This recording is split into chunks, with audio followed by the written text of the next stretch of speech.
ద్విత్వాక్షర పదములు అమ్మ, నాన్న, బుజ్జి, చిట్టి, కుక్క, మట్టి, సన్నం, కప్ప, కవ్వం, గుడ్డు,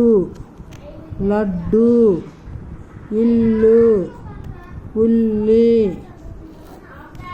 అద్దం, ఎద్దు,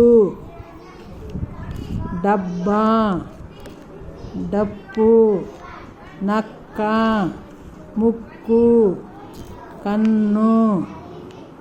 అక్క, అన్న, పిట్ట, పువ్వు, గుర్రం, చెట్టు, తమ్ముడు,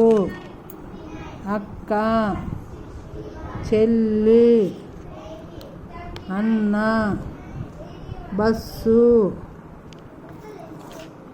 జిల్లేడు, జల్లెడ, అబ్బా, అవ్వ.